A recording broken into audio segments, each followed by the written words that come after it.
Luigi Rai ha un nuovo volto, una nuova voce qui da noi a Cantiamo Napoli. Niente, sono contentissimo di esserci anche io qui a Cantiamo Napoli e sono contentissimo di stare qua.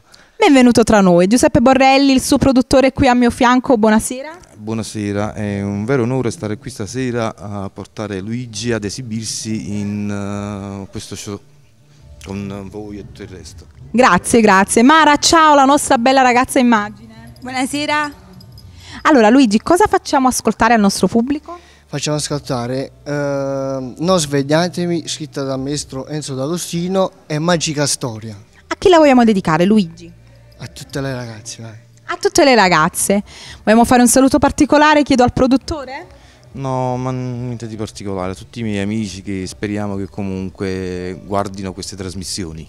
Ci sostengono, ci sostengono. Soprattutto i fan sono sempre una cosa molto importante per un artista. Allora non ci resta altro che salutare il nostro bel pubblico con il nostro saluto da rito.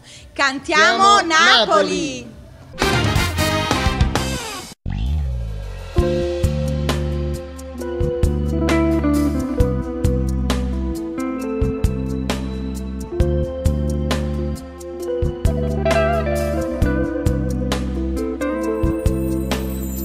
Discoteca stasera, l'incontro più bello l'ho fatto con te. Siccome mio destino è musica e se non ti scrivo non fai parte me. Fra mille carezze arrubate mi dici che hai voglia di stare con me.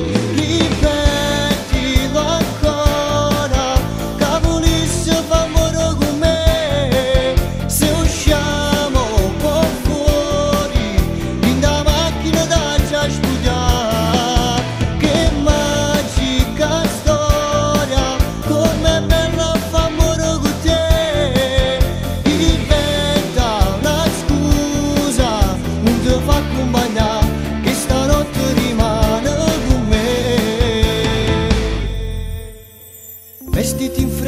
ti prego che andiamo a mangiare qualcosa da me.